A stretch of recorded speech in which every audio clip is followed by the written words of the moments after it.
Dana White's reputation as the president of UFC hasn't been the best so far, all thanks to the kind of decisions he makes in his career, just like his latest disaster, the Power Slap League. For those of you who don't know, here's what Power Slap is all about.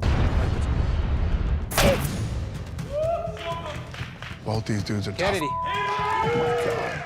The name pretty much explains most of the basic things about this new sport. Still, let's look at some of the details of the game. In the matches, there are two competitors, each with a specific role, one as a striker and the other as a defender. Both have 30 seconds to slap the other and then 30 seconds to recover from it. But who decides which one is going to be a striker and which one is going to be a defender? Well, that's decided with a coin toss. Once a competitor is knocked down, they're given a 10 count by the referee to get back up, proving that they can continue the match. This can go on for about 3 to 5 rounds per match. 2. There you go. Stay in there. You got this. Good hit. You got 25 seconds to recover and tell me you're good. You got that round. You're up. You're up. But how do we know who wins after all this? Well, that depends on two things. 1, the striker's effectiveness, and 2, the defender's reaction and recovery time. If none of the two competitors are knocked down after a round, a 10-point system, like the one used in MMA and boxing, will be used to determine scores. So, who can we expect to be taking part in this new league? Well, anyone can apply. All you need to do is send in a detailed video and some background information to be considered. Aside from that, we have a few names who will be taking part. Big names like former college football player Alex Asbury, bodybuilder Devin Schwann, powerlifter John Davis, and many others.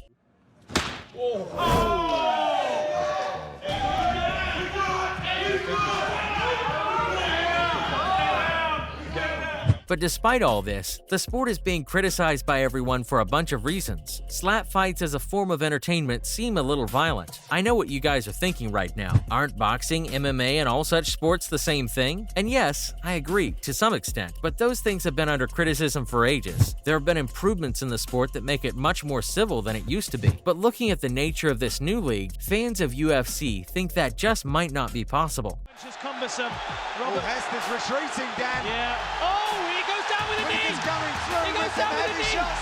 That is With boxing and MMA, two well-trained fighters face off in a civil way. Well, as civil as it can be, for a huge prize at the end. But Power Slap League literally looks like two children fighting over a cone of ice cream. He throws a lot of people off, throws me off too. I mean, you never know when it's coming.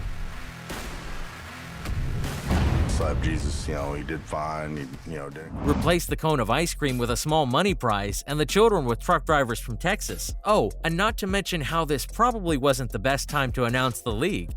With the video of Dana slapping his wife, still being viral and being under criticism. And then he goes forward with announcing a whole league dedicated to slapping people? Yeah, not the best timing or the best move, but that's not all that's wrong with the league. It kinda doesn't really require any skills. I think that Jesus Gaspar may have actually had better slaps and would have won had it not been for the fouls. I think this kid has a lot of potential.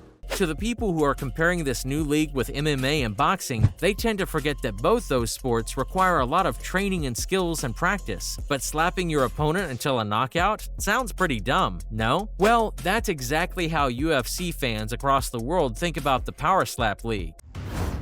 He might get knocked out on this one. foul. How crazy is that? We have a foul here. Would it be entertaining to watch two adult men slap each other for a small money prize? Maybe, but if you want to see that, we just go to a high school fight with popcorn. Slapping requires no skills, no matter how you look at it. Not to mention there aren't really any requirements to join. Well, except for being stupid enough to apply to getting slapped for 30 seconds. 2.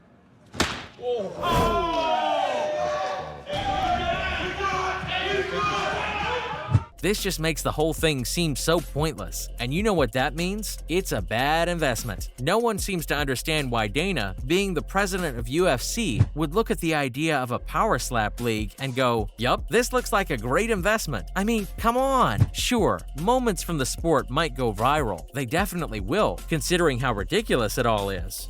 Yeah. Recover! 2! Recover! 2! But that all would be short-lived. The league as a whole doesn't seem to have a potential to be successful, and we're not even going to try and compare it to MMA or boxing, because the comparison would be unfair to those sports that actually make sense. When it comes to MMA and boxing, the reason why they're doing well as sports is because behind the viral knockout moments, we all know there's super talented athletes who trained their whole lives to get to this point. Early round two. Excellent combination and body shot there. Bolhashinia trying to finish Bamboche here. With Slap League, it's just a random Joe who apparently really likes slapping people. So, you see, not only is the whole thing super pointless and violent, it's not even a good investment that would last long. Oh, and not to mention, the whole thing might be a medical hazard. Yup, you heard right. Here's what doctors are saying about it. Nitin Agarwal, a neurosurgeon at the Washington University School of Medicine in St. Louis, talked about Slap League and voiced his concerns as to why the sport isn't safe at all. From a medical perspective, he said that in martial arts, the most important thing is safety and defense. Time. You got 6. Both these dudes are tough. Kennedy. Oh my God. If those two things are compromised, the whole sport can turn not only very violent, but also very unsafe for everyone involved. He then added that slapboxing, by all means, is an offensive sport. Of course, the doctor gave his reasons too, like why people participating in the league would be defenseless. The neurosurgeon said that in slapboxing, you can't use your shoulders or your hands to protect yourself from the blow that your opponent is going to land on your face. Nothing.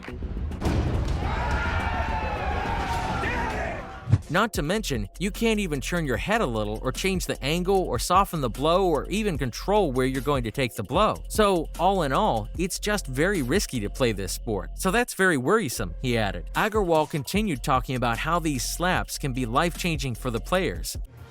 Blue fighter won the coin toss, has elected to receive. But in the worst ways possible. He said that no amount of training or preparation beforehand can actually prepare you for the slap across your face that you're going to willingly take. But that's not all he had to say. He also brought up brain injuries from slapping. I don't know if you've seen it, but there's a little snippet where players were passing out right after getting one blow from the opponent and celebrating their victory. AJ slap drops Frank. 4, 5. That was a good fight. Huge upset and absolutely incredible. He said that these players weren't just passing out, they suffered a concussion, a traumatic brain injury. Nitin then talked about what those players go through after facing such a blow. He said that anyone who's brought to the emergency room with a blow like that will be going through a full trauma workup, which includes a trauma pan scan, a full-body CT scan, and a scan of their head. He said that he wouldn't be surprised if he saw visible brain injuries in these players after their matches. Overall, the doctor was just very concerned for the well-being of those who were participating in this sport, as we all should be. What do you think of Dana's new sport? Let us know. That's all for today's video. Thanks for watching.